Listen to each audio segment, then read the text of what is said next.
I did that. Oh, are we And ready? boom. Okay. Yeah, sorry.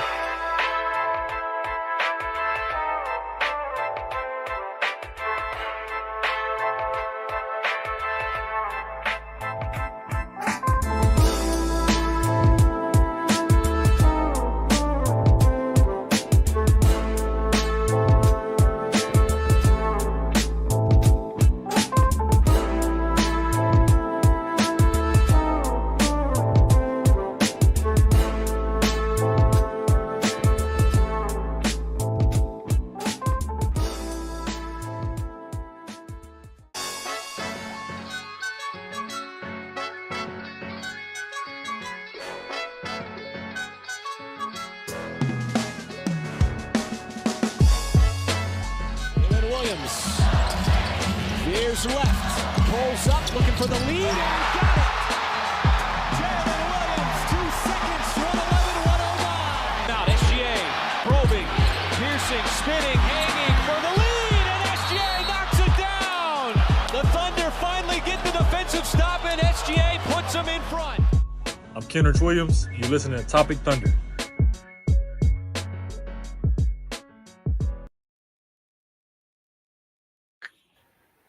And welcome back. You guys heard the man, Kenny Hustle. You are listening to the Top of Thunder podcast. I'm your host, Dylan Huntsinger at Thunder Chats. We are part of the Believe Network, and this podcast is brought to you by betonline.ag. Now that is out of the way, I am joined by only one co-host, but he is especially lovely, as all of them are. He is joining us from the back. No, not back cave. Sorry, I'm rusty. So he's joining us from Wayne Manor. Batman himself, Bruce Wayne himself, Alex Roy. What up, Alex? What up, man? What up? Just having a good time, man. I had my birthday yesterday, and of course, Jay Will was taken off of the injury report yesterday, and we also re-signed Caruso, or not re-signed him, but we extended him. And so just fun times, man. Just Christmas time, Christmas season. Love this time of year. And so, just enjoy it with your families while you're off. Hopefully most of you guys are off, because I know some people do have to work. But yeah, man, just having a good time. Yeah, absolutely, man. It's vibes are high right now for the Thunder Nation, especially since I think now we're on a 9-game winning streak. So that's awesome to see. One more uninterrupted 9-game win streak. Absolutely. There's no record that shows otherwise. So, vibes are high. Vibes are so high, it makes me just want to go ahead and do this. Little party time action. That's for you guys in the comments. Love you all, by the way. But, we'll go back to serious. Vibes are high. Thunder Nation, it's a great time. We got a big win against the Wizards tonight, which, feels weird to say, but the Wizards, to their credit, man, they're scrappy. They don't go away. They kept it really close until we was able to pull off an avalanche in the fourth quarter, and then we put our subs in, and they kind of dwindled the lead down a little bit more. But, dominant performance from the guys that, needed to be dominant, and, that's always good. Going into Christmas break, it's easy to kind of look ahead to I'm going to spend this time with my family, going to, be traveling, going to be, doing this, that, and another, and, kind of laying an egg a little bit. But the guys went in there, they took care of business. From what I've heard, everybody said the arena was rocking. So without further ado, let's stop filibustering it. Let's talk about it in the segment we call the single large item. So, single large item on the Thunder Wizards game. Alex, it's been a minute. I'm going to let you go first. Oh, man. The low-hanging fruit is SGA.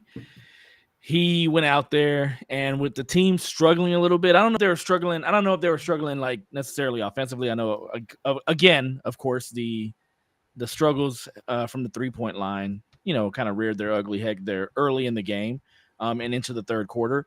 But I do think that this team was this is the first time for, 3 quarters of the game where I looked at this game and I looked at this team and I said, this is the first time I've seen them kind of play down to their competition a little bit. And you know what? It is what it is. They're probably a little bit tired. They're probably a little bit their talent level is probably to the point now where they can probably do that from time to time. And then they, ramped it back up in the fourth quarter and, and took out the Wizards. Yeah. Okay. Yay. Sorry, my daughter's happy that I'm using the light that she got me for my birthday. Woohoo. Yeah. Yeah. Shout out. Yeah, shout out. So yeah, I mean, SGA is probably the lowest hanging fruit there. He had another monster game, 41 points, 9 rebounds, 3 assists, 3 blocks, 3 steals. Like that's the type of stat line that needs to like totally stick out. Like we hear these stat lines from like Jokic where it's like a 35, 37, 17 rebound, 12 assists. We rarely hear his defensive stats because he's not that great of a defensive player per se, like a defensive stat type player. Mhm. But these are the type of stats that stick out, and these are the type of wins that stick out. And, and it's just like the team struggling. He comes in, basically, levels out the storm, makes everything easier for everybody else. And all we need is defense on the other end. And we got that in spades. And the Thunder come out with a victory, just a big game from him. He's just finding ways to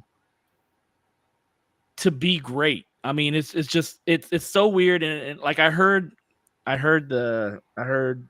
Andrew Schlecht on Down to Dunk.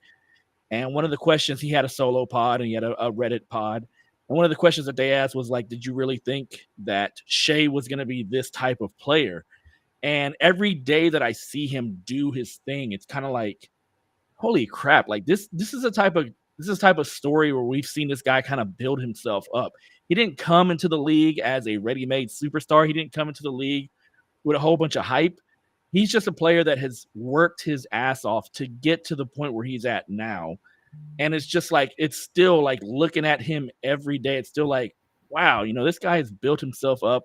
This is like the quintessential Thunder superstar. Like, you talk about the Thunder, you talk about Oklahoma City, you talk about, you have these ties to the city and you have, you have blue collar people and blah, blah, blah, blah, blah, all that, just nuanced niche stuff that they say about the team. But this guy's going to come in and he's kind of done that, with himself as far as like getting himself better, improving every year, going into the lab every off season and finding something to work on and just getting better. And it's just like the proof is in the pudding as far as how he plays. And it's just amazing, man. It's just, 41 points. Again, the Wizards aren't great, but he does this every night, and he has off nights like every once in a while. You're thinking about the Bucks game in the NBA Cup final. He had a kind of an off night that night, but he still scored 24 points. Like he's that good of a player, and hopefully that resonates in April, May, June, hopefully, and he continues that. But great game by him. He's the low hanging fruit, and player of the game. Great job. Yeah, and kind of touching on the stocks that you were talking about, the 3 blocks, 3 steals stat line. This from friend of the pod, a basketball guru, D, I think is what it is. But yeah, Daniel Bell says that this is SGA's 7th game with at least 3 steals, 3 blocks in the game, 10th most since he's came into the league. The 9 guys ahead of him are all centers. Wow. Yeah, I can see that. Absolutely absurd stat. And what was even more impressive is he did all that before the fourth quarter. He got his 6 stocks before the fourth quarter. He had 2 points in the first quarter. He got 39 points in the final 3 quarters. 13 apiece. Yeah, and then average. Yeah, and one of the he had a lot of great moves like he always does tonight. But the one that really stood out, I think it was late in the third quarter. Was whenever he kind of drove into the paint, but right about the free throw line. He had the ball in his right hand. He gathered, put it behind his back to his left. The defender shifted. He brought it back to his right and then pulled up for the shot. That was in the fourth quarter, right? Maybe it was the fourth quarter, but it was absolutely nasty, man. Like, we talk about him getting into the lab during the offseason. Buddy was experimenting on the court today. So, he was doing some field study today. Yeah. And, he's just nuts, man. Like, we're so blessed to have him as, like, our franchise guy because not only all the stuff on the court, like because he's one of the top 3, 4, 5 players, 1, 2, if you want to go that far. Like he's one of those guys in the NBA, but also for all intents and purposes, seems like just a great guy on the court. Not on the court, off the court. But I mean, we talk about his free throw rate and how he doesn't get to the line as often as he should. He's never complaining. Like he might look at a ref and like shrug, like, how was that not a foul? Like genuinely asking, but I've never I think Shai has one technical in his career, and it was like his early Thunder season. And he doesn't go at refs. He doesn't complain. He doesn't call people out. He needs to. It might benefit him if he did, but it's just not the type of dude he is. And I love getting to cover that guy while he's on our team. So shout out! We are blessed to have him on our team. Mm-hmm. Absolutely. And I guess for and by the way, if we're doing over under, absolutely, I've already crushed it in the first 10 minutes. So my single large item for the game would absolutely be Shai. But since I got to go somewhere else, I mean, there's a few different places I could go, but I mean, I got to go Isaiah Hartenstein, dude. Like, he is just an absolute menace out there. Double machine. They said on the broadcast this was his, I think they said his 9th double of the season. 10th. It is his 10th. Okay, yeah. They said I think they said he had 9 for the Knicks last year. Like he's already had 10 in like such a small stint with the Thunder, and he had 9 the entire season last year. Granted, he had injury, they had injuries. Like it was a little topsy-turvy, but still, just a testament of the impact that he's had on the floor for the Thunder. And once again, man, he had 16 points, 11 rebounds, but he had 3 assists too. And this was kind of like the drawing point for Isaiah Hartenstein and the Thunder. Specifically me and a lot of other people on the pod, a lot of people on Thunder Twitter, like they were so enamored with the idea of having a 5-out system, having a big man that could shoot, and I still love that. Like I would prefer that. And we've seen iHeart shoot a couple threes this year, but he's nowhere near like Chet in that regard. But the leeway that we would have with iHeart was his playmaking and his passing ability, and we're seeing it, man. I don't know if you know this. He has at least 2 assists in every game that he's played for the Thunder so far, which doesn't seem like a lot, but for a big man, like that's like for a big man who isn't the like main playmaker, like a Nikola Jokic or a Domantas Sabonis, like that's really impressive. So shout out iHeart, just absolutely continues to tear it up. His first points, by the way, fun fact, was a lob connection from Shai. Shai can throw lobs. That was nice. That was nice. It's developing. So I will say this about iHeart is that we do want this 5-out system, but the beautiful thing about iHeart is that he is not a back to the basket, camp out in the paint type center either. He's not a go out to the 3-point line type of center either, but what he does is he's either screening or he's kind of camped out at the top of the key and just waiting for that ball to kind of assess what's going on around him to kind of do damage that way. Or he just flashes out into the paint, gets the ball. He's open. He does his little shot put floater thingy. But he doesn't necessarily just camp out in the lane and stay there. He's constantly in motion. And so, that allows the offense to still continue running, and allows J-Dub to continue running their offense and running to their strengths as they would have done with Chet out there. And so even though it looks different, it nets kind of the same result, maybe even differently, whereas Chet is netting, results because he's able to flash out and stay out of the post and stay out of the paint and pull centers that way. And he's able to shoot, and you have to respect him that way. iHeart, on the other hand, because of his physicality, he's able to create space on screens. And then when he flashes, he's either, doing a lob dunk, or he's again flashing out into the paint again, grabbing that ball and doing that little shot put shot. So it doesn't clog the paint. Yeah, it's so money. It doesn't clog the paint like many people thought it would for a big guy like that. And so that's the beautiful thing about having him in the system is he allows the Thunder to continue doing what they were doing, but just in a different way. Yep.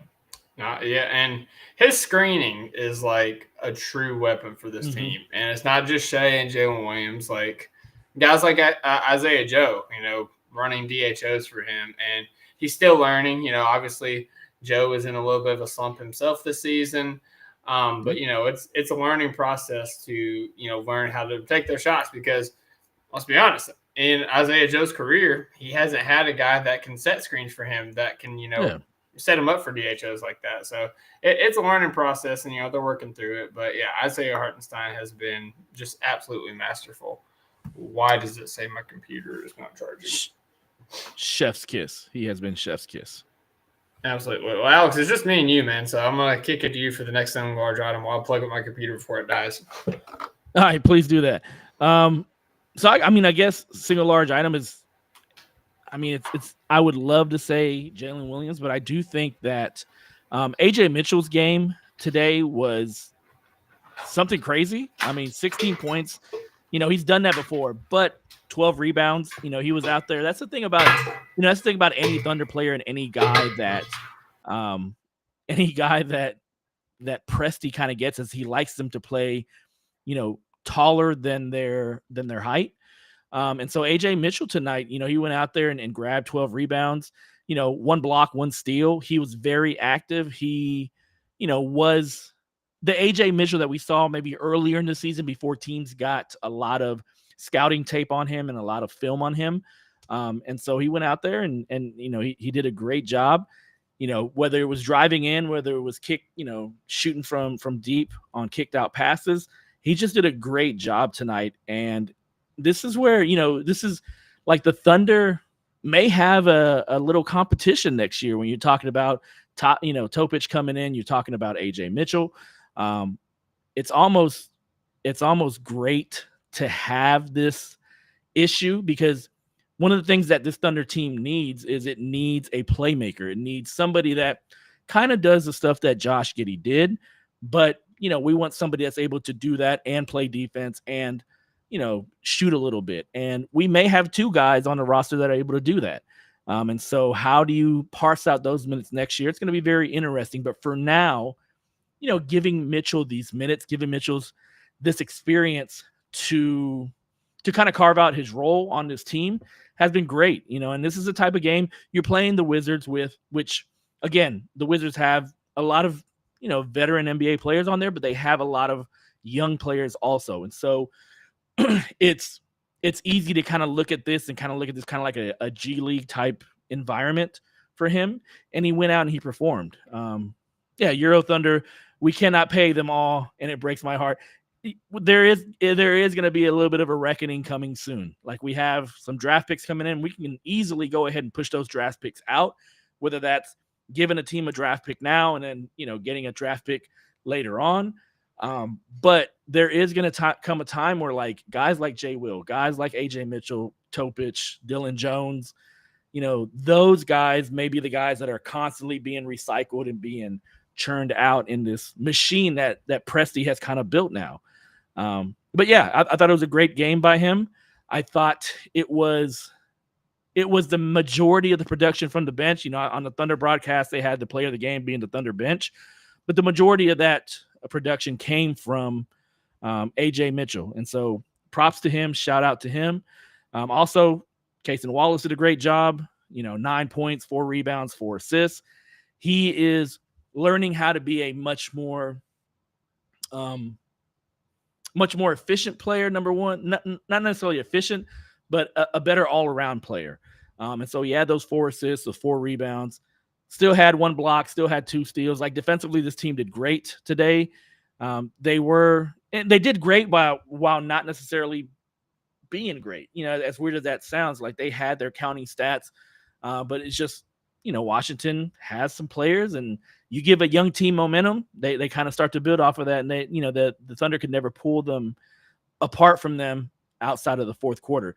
But yeah, the bench did a great job. Caruso, again, Mr. No points, but great job type player. He had that one play where he dove on the floor to get the ball, gave it to Shea. Shea hit a transition layup. He got hurt during that time, which kind of sucks. You don't want to see that. You don't want to see him get hurt again. It seemed like a hip type thing. Because he got up, he was playing just fine, and then it was kind of like, it kind of hurts a little bit, and they took him to the locker room. So, Mark after the game said that they're gonna check on that and make sure that, probably do some CAT scan, MRI type thing, just to make sure it's not anything worse than what it has been. But if we've used the experience from before that to now, he will likely be out 3 to 4 games, maybe a week and a half, 2 weeks. And so we'll see. Hopefully it's nothing. But yeah, we'll see. Ugly play there for the Wizards, where I think it was Kispert pushed Hartenstein in the back, and Hartenstein fell directly into Marvin Bagley's knee. He was in a lot of pain, so prayers out to him. Hopefully he is okay, but it did not look very promising on the replay. That knee is not supposed to bend that way. So hopefully it's just a sprain.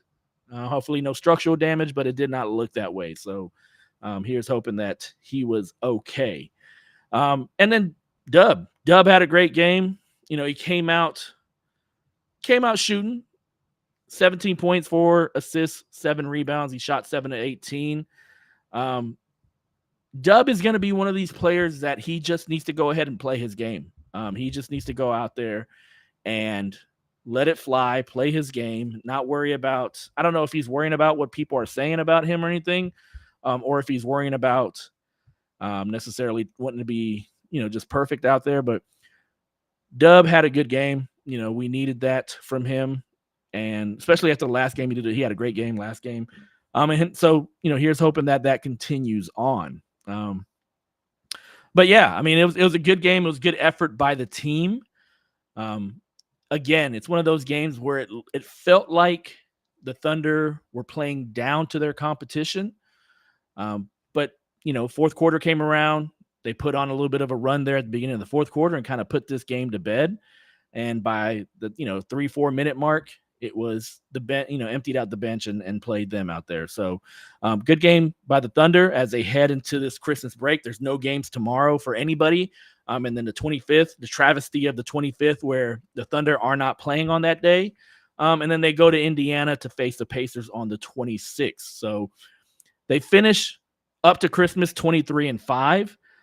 Just kind of looking back on this season so far, I think it's been a huge success. I think this team has done great. Are there areas to improve? Of course, there's areas to improve. But I do think that looking at this team and how they're playing and what they're doing and how they're winning, it sets up for success in any future run, whether it's this one, whether it's next year, whether it's the year before, the year after that. We're looking at a team that's going to be here, that's going to be sustained improvement and sustained just sustainably good for the next 5 to 10 years, I think, as long as they keep this core together and as long as they use these draft picks, very intelligently, like Presti has been doing so far.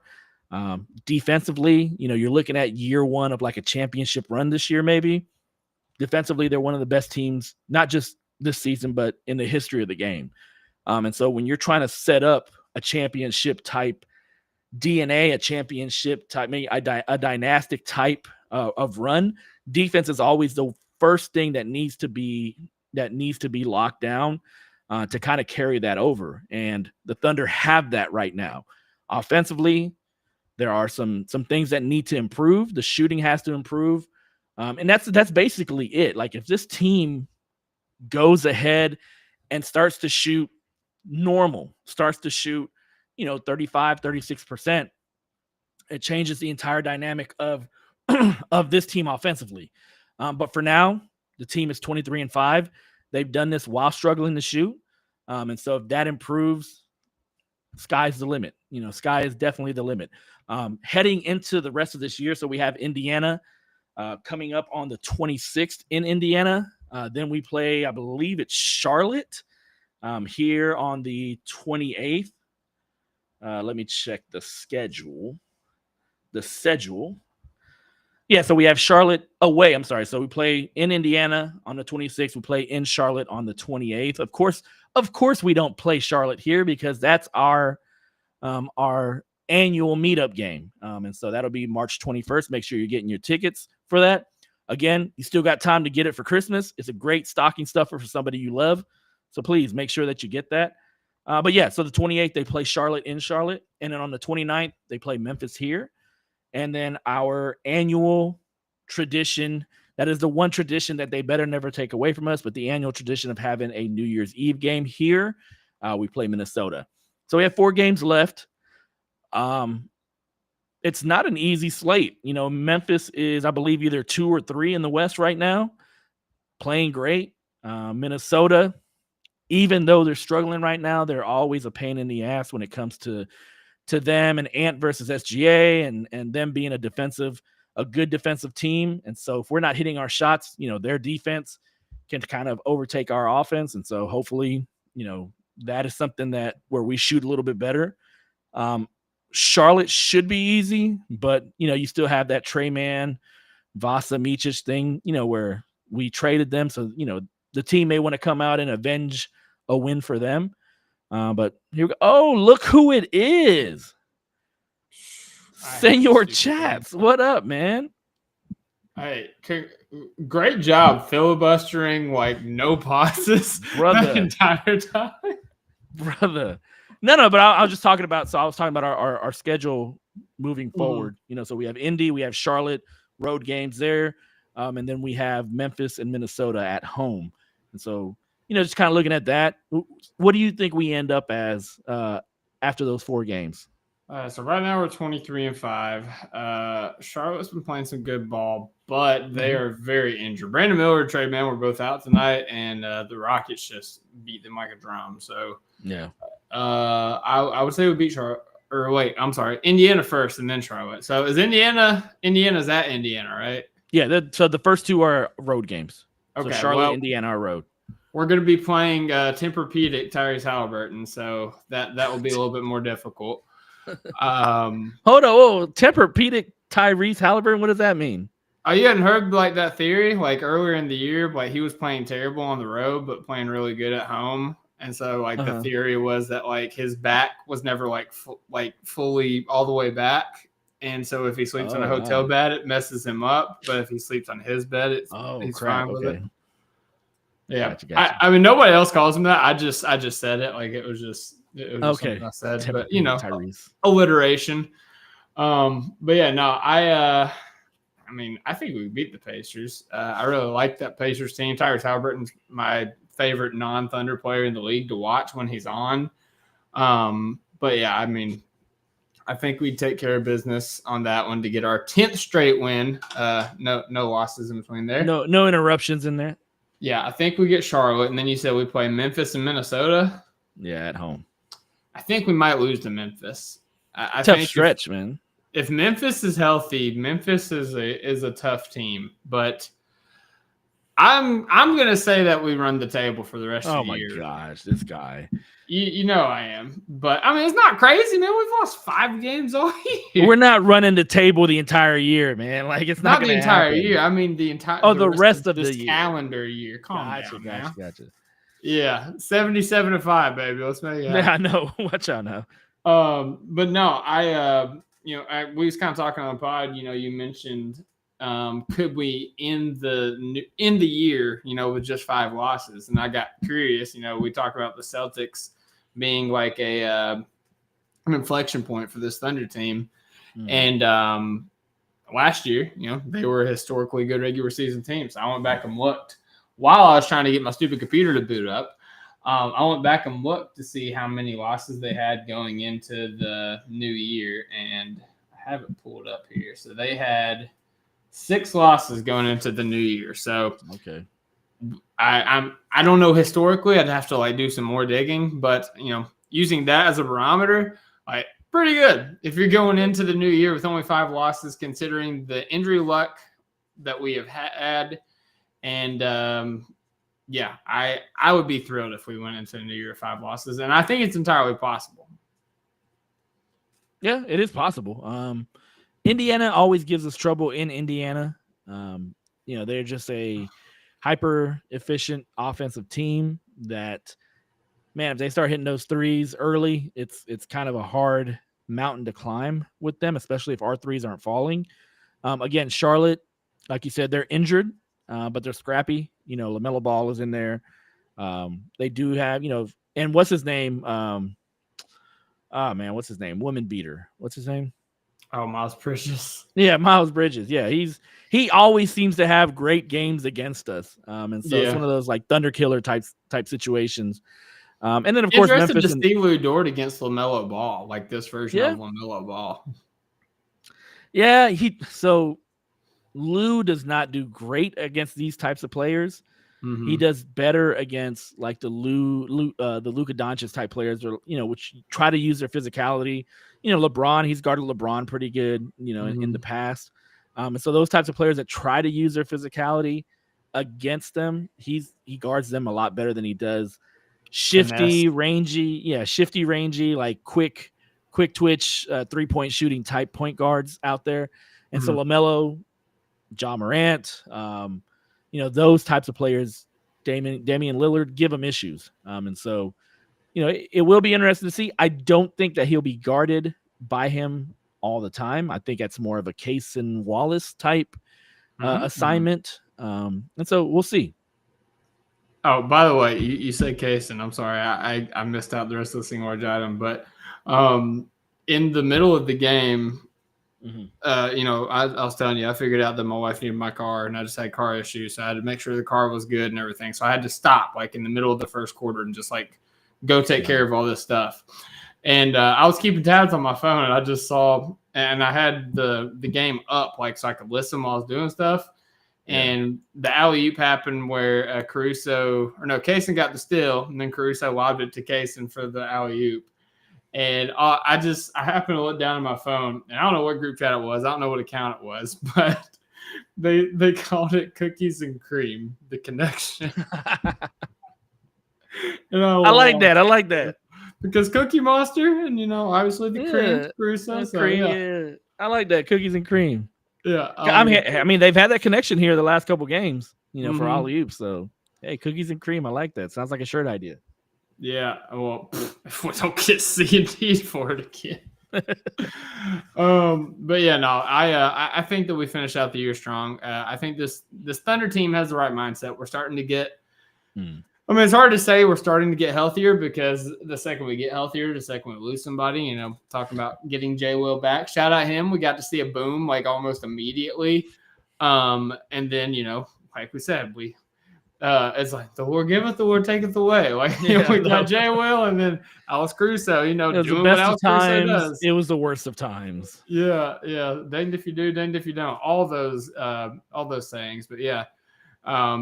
Get back J. Will, lose Caruso.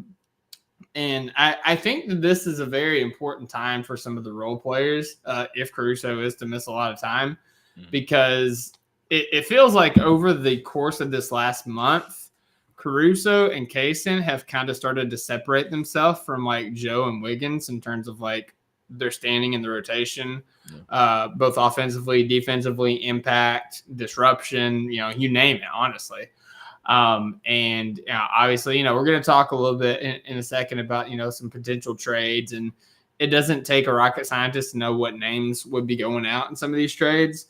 So I think it's going to be an important time for guys like Isaiah Joe and Aaron Wiggins, to, kind of make a name for themselves. Like, once more, like, hey, I either belong here or, you should come get me because I have more to show. Like, give me an opportunity. So it sets up for an interesting storyline at the end of the year because, we've got the rest of this year, and then we've got about 2 weeks until January 15th when Isaiah Joe and Aaron Wiggins can actually be traded. So they've got about 3 weeks of time to, make their case. And, until then, we'll see what happens. With that said, before we move on to that, we did extend Caruso yesterday. So people were losing their mind. They were. here's my thing. I know you put out that tweet where you were like, why are you worried about millionaires and billionaires and what they spend their money on? Pocket watching. Yeah, pocket watching. But my thing is, and this is my thing with Chet also, is listen, I love the heart that they show. I love the way they play. Don't get me wrong. Mm-hmm. But if I'm going to be paying Chet $40 million a year coming up on this next extension, it kind of worries me a little bit with the way that he plays as to whether he's going to go ahead and survive that entire contract. Because here's the thing. I know everybody wants to, all Thunder fans want to defend Chet and the way he plays, and he's not too skinny. Look at what he did on the, on the 82 game year last year, and he played great, and all this. But the two injuries that he's had have been because of his slight frame. The LeBron injury in the offseason of his rookie year, where LeBron kind of like bully balled him in, and he landed wrong on his foot. That's due to his slight frame. This play right here where Andrew Wiggins runs into him full force and he falls wrong, that's because of his slight frame. And so, in looking at Chet's situation in the future coming up, like hopefully there are safeguards in that contract here and there that protect the Thunder also if he continues to play this way. Like one of the things I want to say to Chet is take a charge, man. Put your hands up and take a charge from time to time. Like you don't have to go airborne every time and block everything that's there. And so it's kind of the same thing with Caruso. Like Caruso has shown, like he hasn't had like horrible injury, type just luck, nagging stuff. but just nagging stuff, just stuff that, when you go out there and you play like he plays, like a kamikaze pilot, which is great, but when you go out there and do that and you're out, like he has not been able to put together a run of 10 games. Like he's been hurt, he gets nagging injuries here and there. And so like, I'm cool with the Thunder making those types of moves and extending him like that. But man, I wish they would have put like at least a player option at the end. Like there are no options on that at all. Like it's full on 4 years, 81 million. Because again, he's going to get older, and if he continues to play the way that he does, it's going to be like an older NFL linebacker. Like usually those guys play great in the first couple of years of their contract. And then the last couple of years, injuries completely take over and it becomes a bad thing. And then like in those final years of his contract, the final 2 years of his contract, that's going to be whenever the Thunder's roster gets extremely expensive. And so having a player like that stuck on your roster, which, okay, I love Alex Caruso, don't get me wrong, but if he's playing the same way he does and he's doing the same thing as far as, gameplay, playing 5 games, getting injured for 4, playing 6 games, getting injured for, 6 more. If he does that continuously, this contract may start to become kind of like an albatross on the roster. I mean, I know people don't want to hear that. I know people, people are completely happy with Caruso being on the team, and I am too. But man, this extension, it looks expensive. That's all. Yeah. That's all I'll say. No, yeah, I get it, and we've got a Euro Thunder. I promise we'll get you a super chat. I'm just going to finish this point here real quick. With the extension, $20 million a year basically, and I think Andrew made the point on his pod today. That's kind of what those kind of role players are making. Like he listed like Jay McDaniels and all the other ones are escaping me now because it's Marcus Smart. Yeah, Marcus Smart was a player that he said. Yeah, Dylan Brooks. Yeah. But here's the thing. What have you said about availability? Oh yeah, that's not just me. That's an old adage, man. Yeah, the best ability is availability for sure. And I think the Thunder have tried to save Caruso from himself with playing him off the bench, playing him in limited minutes. I think that's been by design. I don't think that's by accident. I think they're trying to preserve him as much as they can for the postseason, because in the postseason, like he's going to be an absolute weapon. I think that he's going to close lineups, and I don't know, man. He might end up being the 5th starter when we get to the postseason. Who knows? Like that could just be like the secret weapon that we're waiting for. But it is 4 years from now. He is up there in age, but it doesn't come as a surprise, and I guess that's why I just don't. I don't really have any like strong feelings about it because I've kind of already mentally prepared myself for it. You know, Presti talks about in the offseason, Caruso is the one that got away and he doesn't want him to slip away again. I mean, he didn't. He's locked up. I think that he'll be here for the remainder of his career. And, you know, hopefully that is for the better and not the worse. No, yeah, definitely. Yeah, this is the type of player that you want on your team. Mm-hmm. Do not get me wrong. Him at $9 million, beautiful. Him at $18 to $21 million, especially when the team starts to get expensive. So hopefully, you know, injuries don't rear their other ugly head with him, and hopefully he is able to play in the major games. Because remember, we have a very tough slate coming up in January. A very tough, like, prove yourself slate coming up in like the first 2 weeks of January. Yeah. And I would love to have him out there to help us with that. I know we're not going to have Chet, but if we can keep everybody else healthy, like I think it would go a long way to helping us kind of not necessarily prove, but just like showing us, you know, how we can do against these top teams. Cause we haven't played too many top tier teams consecutively. We've played them once in a while and usually they have a player out, you know, usually they have one of their main players out.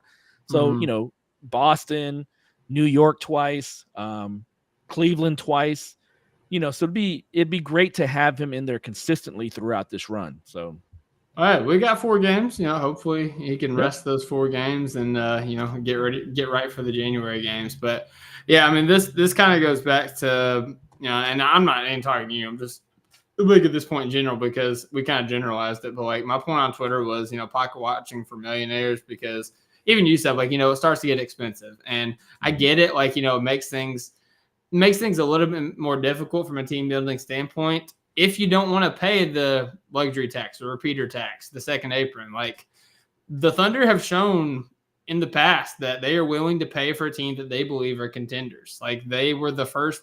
I had the article in my tweet. They were the first team to ever have $300 million payroll, and that was on the Russ, PG, Jeremy Grant, Steven Adams team. That, you know, a lot of people thought that, you know, they were contenders, and if Damon Lillard didn't happen, who knows? You know, maybe they could have made some noise. They had the makeup of a contending team. I believe in this team a lot more than that team, depth-wise, star-wise, like top to bottom, like 100%. I believe in this team like 100% more. And so I have to believe that Presti and Clay Bennett also believe in that group. So if they believe that this core, the core of Shea, Jalen Williams, Chet, Isaiah Hartenstein, Lou Dort, Alex Caruso, Casey Wallace, etc. are like the championship core that they have, and they are willing to pay to keep that together for, like we said, like they're locked up the next 3 years. Like that core is locked up for the next 3 years at least.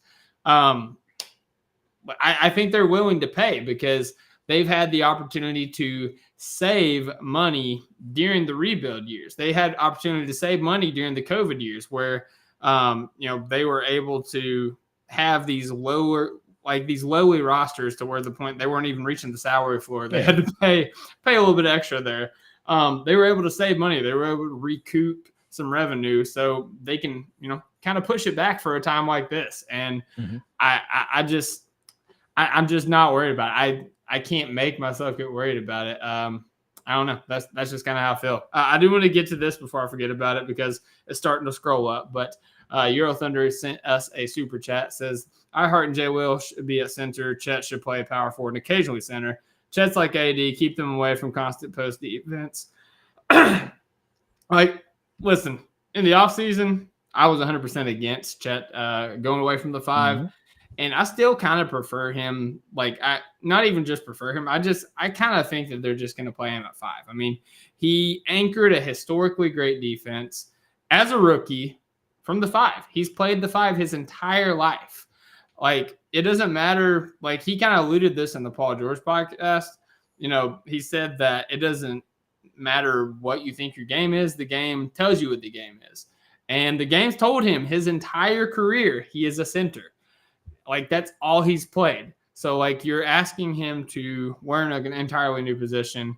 You know, maybe it works out. I don't know. You know, maybe Isaiah Hartenstein is able to, you know, push him into that role and, you know, make it work out. But I don't know. I don't like Mark is kind of so set in his ways. I don't know if we'll see that. We saw glimpses of it in the preseason, but we'll never know until hopefully post All-Star break. Chet and Isaiah Hartenstein are both healthy, and we'll see. I mean, it would make sense, just for the sake of having your best players out there, because I feel like when everybody's healthy, it goes Shea, Chet, Jalen Williams, Isaiah Hartenstein, and that's like your order in terms of like the hierarchy of players. Mm-hmm. So I wouldn't be mad either way. Yeah, it's kind of like to the point where Hartenstein has kind of played himself into staying as a starter. Like I know the initial plan was, hey, like you said, Chet at the 5, and then maybe games here or there where they start the both of them. I think if you're gonna play your best players from the get-go, which I think we've been trying to look for that throughout the entire, through the first half of the season, where we're looking for that fourth and fifth starter, Case and Wallace for the, I think Case and Wallace is kind of one out. But sometimes you play Isaiah Joe out there, sometimes Aaron Wiggins. I don't know why you don't try Alex Caruso in the starting lineup at all. Like maybe what you said is true as far as, preserving him. But yeah, you can see this team has been trying to find that, that perfect starting lineup. And I just think that whenever Chet comes back, man, one of the best ways to preserve Chet is to have another big body out there. And so, putting him out there, it's not going to be 100% of the time that both of them are playing together. Like you can never do that, but if you can put them out there early on and kind of see how the two play together and how they work in this offense and work in this defense, I think you're going to have to do that from the beginning, whenever Chet comes back, just to see what you have in preparation for the playoffs.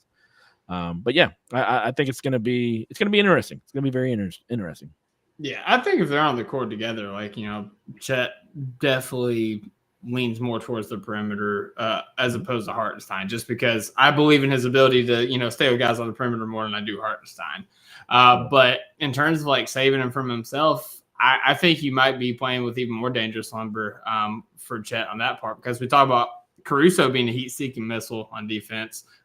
You're going to say Chet, just be like, hey, be on the perimeter, but if you see somebody come in, go try, go roam and go try to swat their shot, you're turning him in a heat-seeking missile, and that could be very effective. It could be very disruptive, but it could also be very dangerous. So, like I said, I got an open mind about it. I'm willing to see what happens, but yeah, it'll be fun to see. It's a good problem to have. Let's say that. True that. Yeah. And now with Jay Will in there in the mix, hopefully he gets healthy, and hopefully he's healthy moving on from here on out. You at least have a third big body to put in there whenever, one of them, tweaks something or just, is tired. So, hopefully he stays healthy the rest of the season also.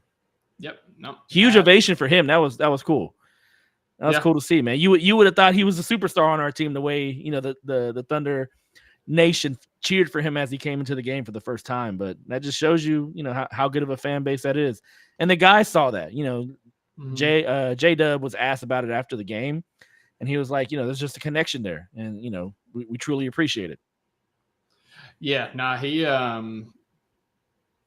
what was I gonna say? Yeah, Caruso said before the game tonight, in the I don't know, the shoot around availability or whatever. He was talking about how Jalen Williams was excited to play with him because he's one of the more vocal guys and loud guys on the team. He said maybe even in the league. And, you don't really think about it, because he's a bench player. But, if you really start to think about all the times that he's barking out and, telling guys to get back and everything. He probably is the loudest and one of the most vocal guys in the league. So, yeah.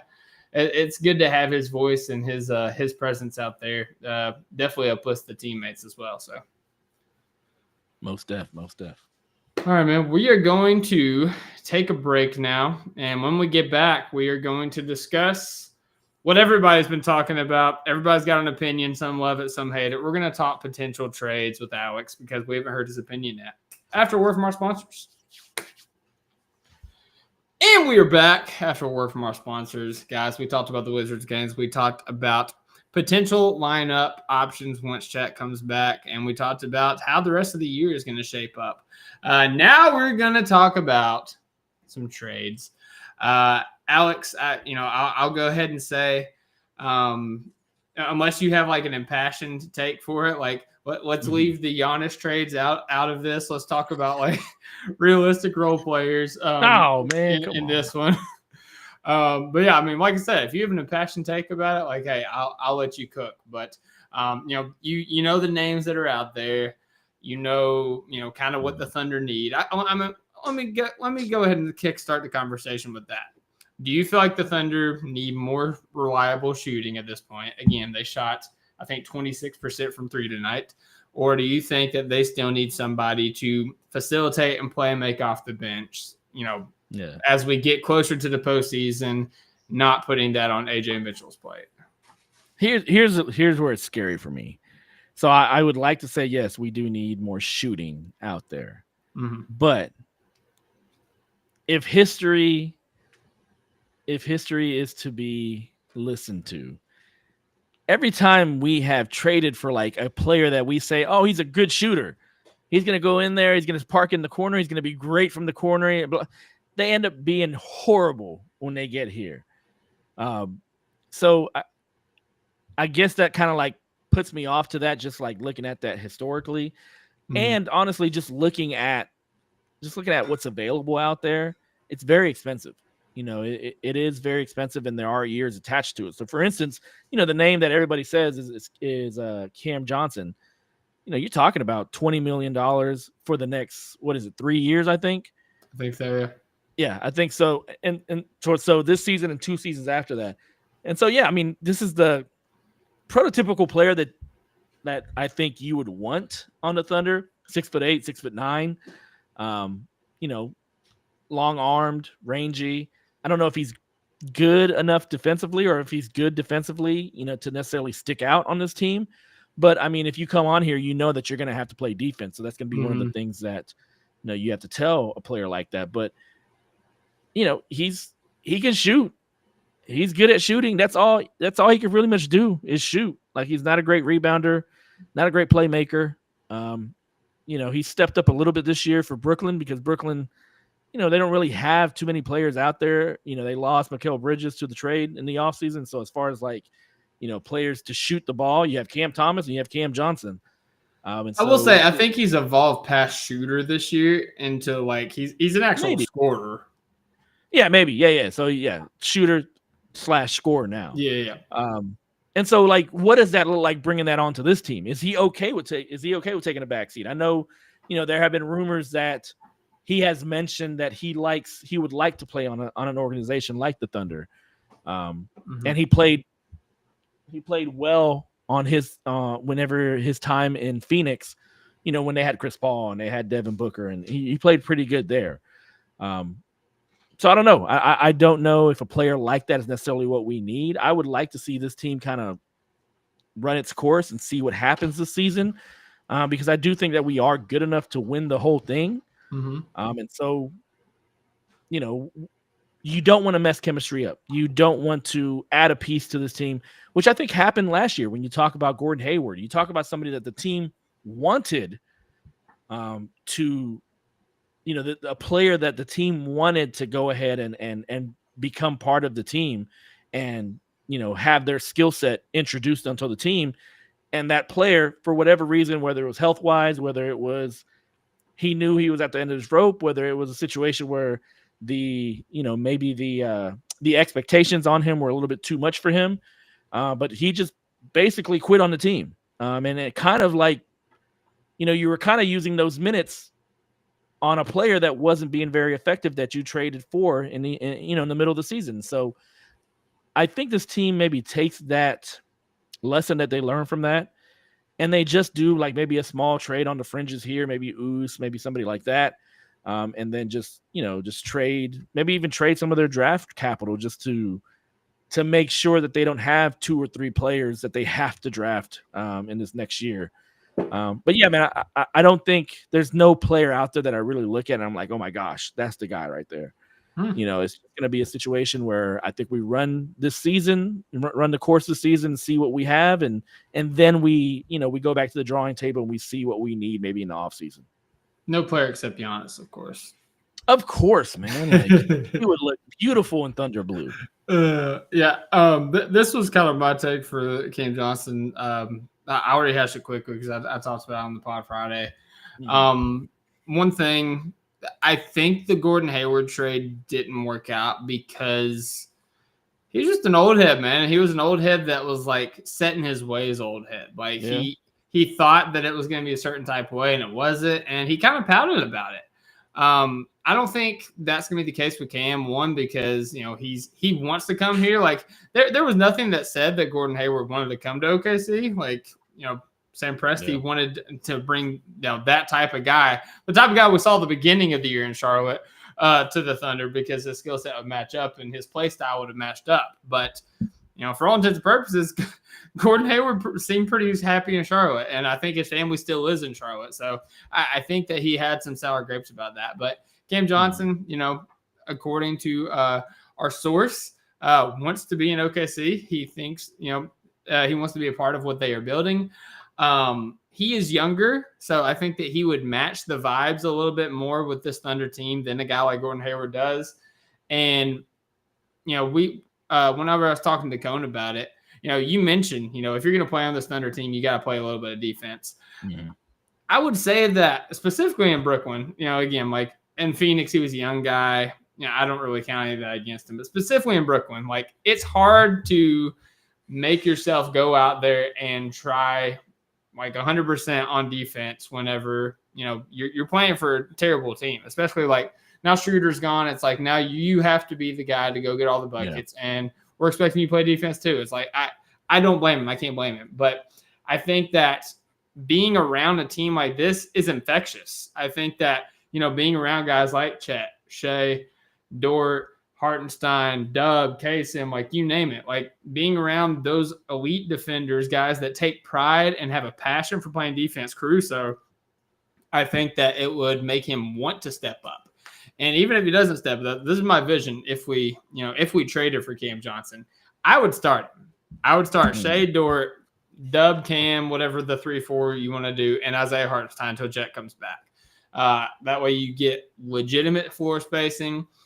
You get a secondary scorer or a secondary tertiary scorer, with Dub and Cam kind of, going back and forth there. But you have Shea, Dort, Dub, and Hartenstein to kind of cover for him defensively at the beginning of games. And if the defense never works out, you don't have to close with him. But his scoring, his shooting will be extremely helpful, in these droughts, specifically like in the second unit. Like, you could even pull him and Dub at the same time, put him like Kaysen and Caruso. And then second unit, you put Dub and him back out there, and you give Dub a legitimate shooter with legitimate size out there. And I just think it would create a new wrinkle offensively. But yeah, I'd love to trade for Cam. I understand and I agree that the Thunder could win a championship as constructed right now. And, we haven't seen this team 100% healthy. I get all that. I understand all that. But I'm seeing struggles kind of extrapolated defensively in some of our old guys, and the shooting that we had last year across the board, honestly, isn't what it was last year. And we've seen in the playoffs how important shooting can be. Not as like a crutch to rely on, but something that when nothing else is working, like, hey, like we're making high volume 3-point shots. Like that's how the Celtics won their championship last year. But it's like I made the analogy. Like I had a fantasy football team. I felt pretty good about my chances to win the championship or, make it to the championship.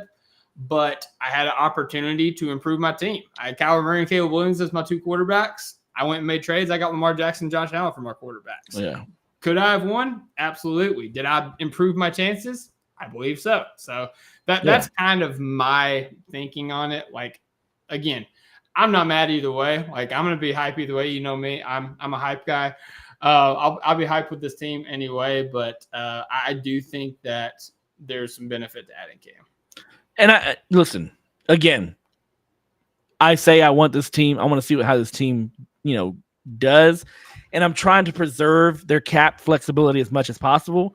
But in all honesty, does this team really need cap flexibility for anything now? They have their core. They have their core three. They have good to great role players in Hartenstein, Caruso, Case and Wallace, Isaiah Joe. And so when you talk about having that already locked down, like if you want to add another piece to that, and that piece is Cam Johnson, I'm fine with that also. Like I would, if that is our big move, that's great. That is a great way to, number one, open up roster spots because you have to probably trade 3 for 1, type situation. That is a great way to like loosen some of, all these draft picks that we have to where we don't have a roster crunch type situation moving forward for a couple seasons.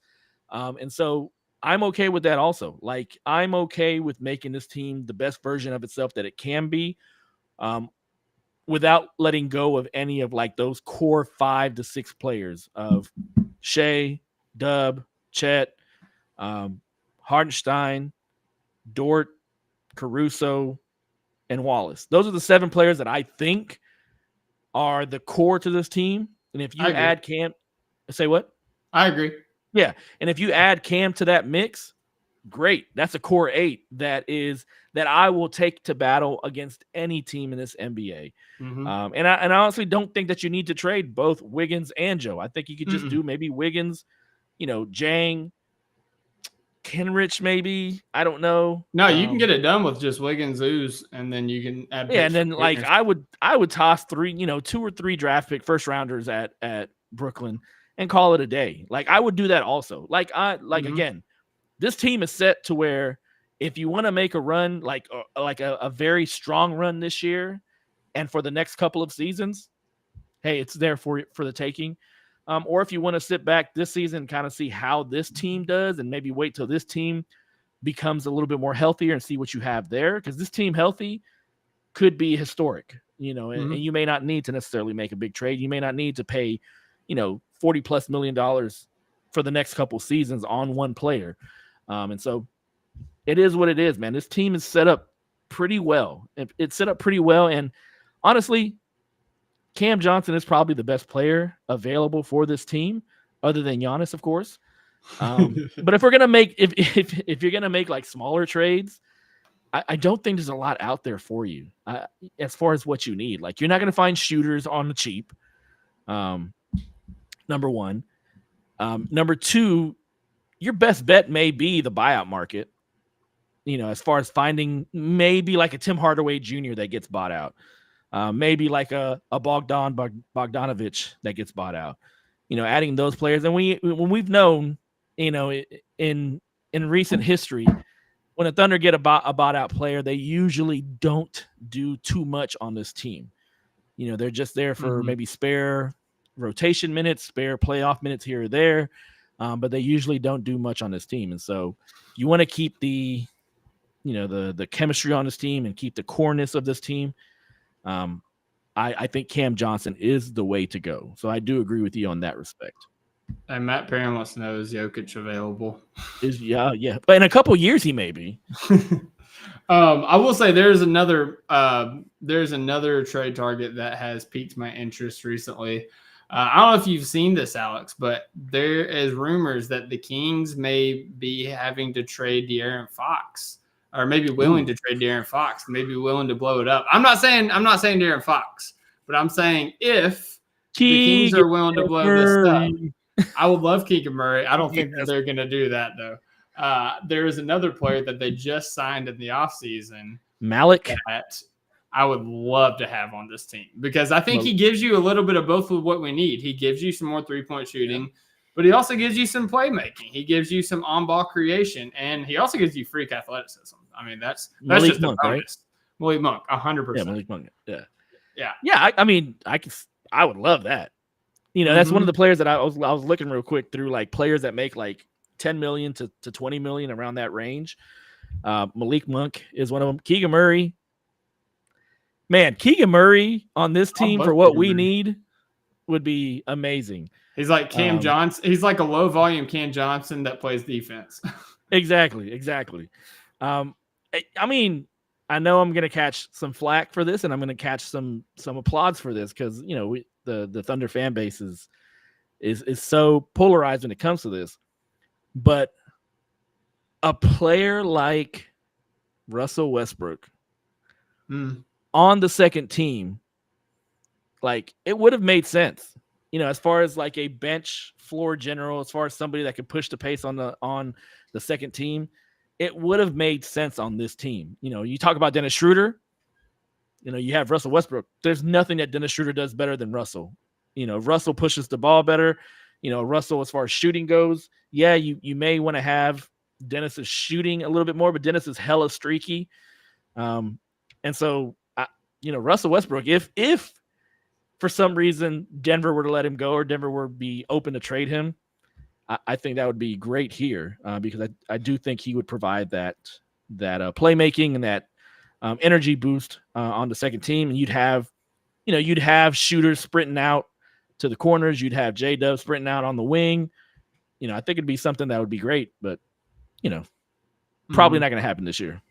Yeah, no, Russ will be a lot of fun, and shout out to him. He's completely revitalized his career there in Denver. But I think honestly, his role is too important in Denver for them to want to give up. Like he's kept them in games they've had no business being in, and he's kept them afloat whenever Jamal Murray is out. Like he's not afloat. Obviously they have Jokic, but I mean, like as the secondary guy, like he stepped up in that role. I'll do you another one, man. We're talking about Thunder legends at point guard. Dennis Schroeder got traded. Russ is probably staying home in Denver. Mm-hmm. The name that people are circling for the De'Aaron Fox get traded to is the Spurs. If that happens, bring CP3 back in, man. Yeah, I mean that's a possibility too, man. He's still a thorn in anybody's behind whenever he plays, and so he's had a great year, man. He really has. And the thing is, like when you find an older great player like that, if you can just reduce their role, reduce their minutes, they can go out there and give you exceptional basketball for a set amount of minutes. Like they can't probably do it game in and game out as starter minutes and things like that. But I think Chris Paul, I think San Antonio's doing a great job of like managing his minutes and managing his time on the floor. Mm-hmm. And yeah, man, that'd be another one of those like Russell Westbrook where like it's almost nostalgic. Also, add that to the mix. Also a little bit of nostalgia, but. Yeah, he'd be a good pickup, too, as far as being a playmaker off the bench. But, I mean, again, we don't need much. Yeah. Yeah, no, for sure. Somebody also mentioned in the chat Colin Sexton. That was another name that me and Colin both liked on Friday when we talked about it. People don't realize how good of a season Colin Sexton's been having because he's in Utah and they're a train wreck. But he is currently averaging 16.9 points, 2.6 rebounds, 3.3 assists, but he is shooting 43.8% from the three-point line on 4 attempts a game. So he would be a nice scoring punch off the bench with legitimate shooting and floor spacing as well. So that would be a lot of fun. Here's the thing. I think the Thunder are set up to, even if they don't make a big play, I think they're set up to help out some of these trades that are going to happen this year. You're talking about like Michael Porter Jr. possibly being available, Jimmy Butler being available. You're talking about, the Kings situation. They keep on losing. And like you said, they may be open to a fire sale also just to go ahead and kind of restart a rebuild there, kickstart a rebuild there. And so the Thunder may be able to position themselves to be able to maybe add a draft pick here or there for a later draft pick like they did last season with Dallas, which got them, Daniel Gafford and kind of like, stung us in the butt a little bit at playoff time. But I mean, we have their 2028 pick swap. If for whatever reason Luka gets injured in the 2027 season, you may be looking at getting away with this. Yeah, a high draft pick in 2028 off of a pick swap. So yeah, I mean, like we're positioned to do a lot of things. If we want the player's there. Cam Johnson, if we want to go ahead and move it as quick as possible, January 15th is the earliest that we can do that. But yeah, we have options. I would rather do it sooner than later. I would too. But yeah, I mean, I don't like doing trade deadline moves. I don't think that like historically they don't work out. Like I would like, if you're bringing it, if you're gonna make a trade and you're gonna make a trade, like do it as soon as you can, so you have that much more time to build that chemistry, get into a rhythm. And the great thing is the Thunder have the asset chest to be like, look, we'll give you 3. Nobody else, Yeah. a lot of other teams won't be able to compete with the amount of draft picks that we could throw their way. So just get it done early.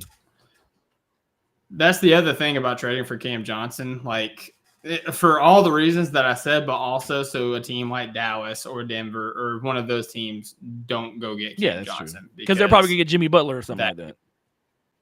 Yeah, that could be that, or Houston. Any of those teams that are competing with us in the West. I don't want those players on there. So yeah, if for nothing else, do that. Yeah, Alex, I think that covers everything, man. We talked about the game. We talked about the upcoming games. We talked about some trades. Anything else you want to get off your chest before we get out of here? Nah, man. Just enjoy this season, man. We're having fun with the season. Oh, what's your favorite Christmas song, Alex? We got to do something Christmas. My favorite Christmas song? I mean, I always love singing along with You're a Mean One, Mr. Grinch. I think his name is it's weird. It's a weird name. I love that one. I love have you Tyler the Creator? I'm not a huge Tyler the Creator fan. I don't either, but I like that song though. He's a little bit boring for me. As far as a rapper goes, good lyrics from time to time, but a little bit over the top. I also like what's that song? Hold on. So Rocking Around the Christmas Tree. Just because every time she says pumpkin pie, I say fucking pie, and everybody loves it, and everybody's like, "Yeah, it does sound like that." I'm like, "Yes, it does." But I mean, I'm a classic Christmas guy. Give me the classics. Let me hear the classics. Let me hear, Nat King Cole's version of whatever song it was. Let me hear. I love the classics. So yeah. So give me the classics. Yeah, Matt Perrin's got "Baby It's Cold Outside." I do like "Baby It's Cold Outside." The call and response to it is a little sus in the rapey lyrics, ass song. But yeah, I do love. I love the song. Like I said, the call and response. It's a lot of fun. I'd say my favorite song is probably "This Christmas." I mean, there's so many different versions of it. Chris Brown does a really good version of it. But yeah, that one and the song from Guardians of the Galaxy, the Guardians of the Galaxy Holiday Special. You remember that one? I don't know what Christmas is, but Christmas time is here. Yeah. I know what you're talking about. That's a really funny one. Yeah, me and my kids really enjoy that. Last Christmas by Wham. That's a great song. Yeah. I'll Be Home for Christmas. Trying to Deck the Halls by Nat King Cole. I'm just looking at my playlist.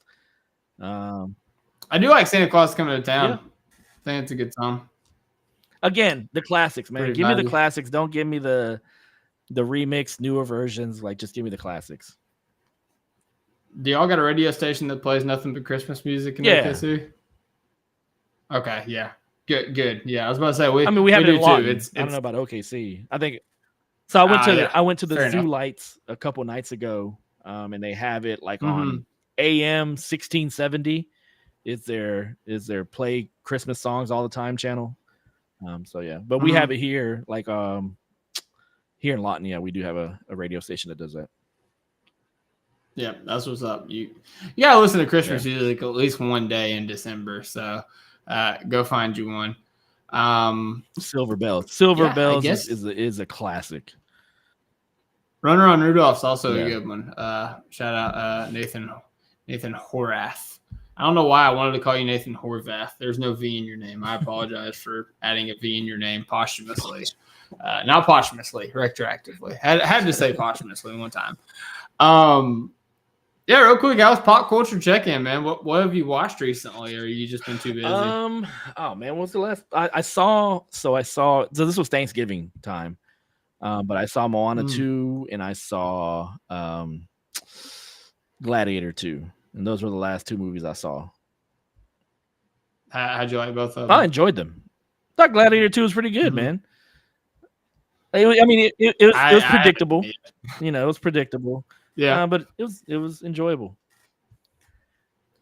Yeah, I want to see it just because, I was hooked when the trailer came out and they had the like The water boats inside the That's the only Coliseum, I reason was they like, made that movie.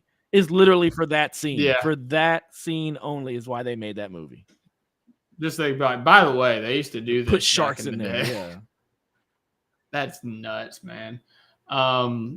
Yeah, haven't seen any movies recently. I'm taking the kids to see the new Sonic movie this week. Yeah. My daughter saw that today. She said it was pretty good. Yeah, I've heard it was good. A lot of people are saying it's the best of the trilogy, and I think it's a really good trilogy. So I'm excited.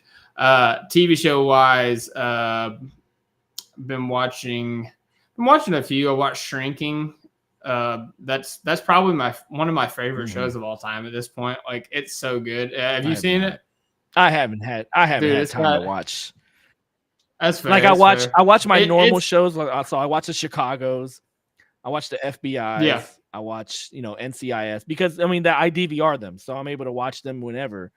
And I know streaming you're able to watch whatever, but like I have that cluster of shows that I watch, and I can't include something else in there. I want to, but I just don't have time to include something else in there. No, I feel you. Yeah, I mean, I have shows I watch with my wife, and then I have like shows I just watch in my free time. And Shrinking is what I've been watching in my free time, and it's so good, man. It's got such good heart, great jokes, like genuinely funny. Yeah. It's one of the first times I've liked Harrison Ford since Han Solo. So yeah, it's a great show. And then Severance was really good. Come put me onto that. That comes on in January. Squid Game's gonna be coming out in a couple of days here.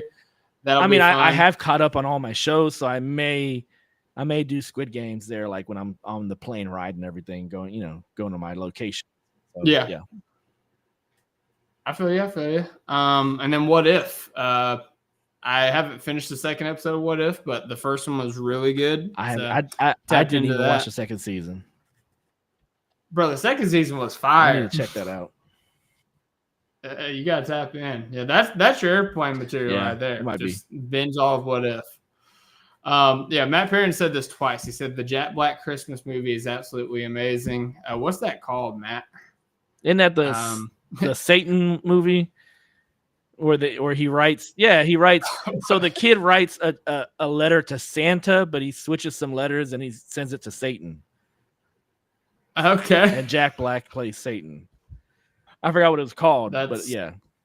That's the premise of it. Shout out Jack Black of Tropic Thunder fame. Famously lend the name to Tropic Thunder. So always got a soft spot in our heart for Jack Black. All right, I'm filibustering now. So Alex, it was great talking to you, sir. I hope you have a very Merry Christmas. People in the chat, everybody. Hope you guys you all have a Merry Christmas. Thank you guys for listening, for tapping in. If you want to give us a Christmas gift, you can do a few things. You could go to the comment section. You can leave a comment. You can like this video. That would be awesome. You could subscribe, hit the notification bell so you miss out when we go live. That would be great. But if you really wanted to just like fill us a Christmas cheer, you can go to OKC Topic Thunder on Twitter.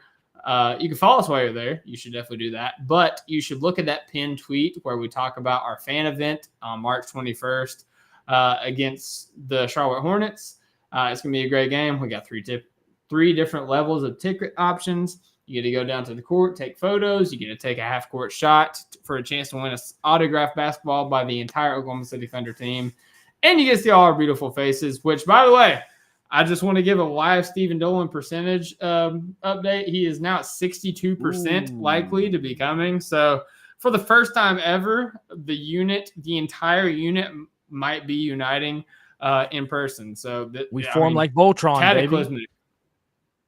Yeah, it's gonna be great. Yeah, we form like the Mech Avengers, and you'll know what I'll talk about when we catch up on the what if. So, but yeah, definitely tap into that. It's gonna be a great time. We've done it bigger and bigger every year. We're still working on stuff. We have Saturday open. We're working on possibly doing some kind of interactive thing with the listeners on that day as well. So tap in, don't miss out.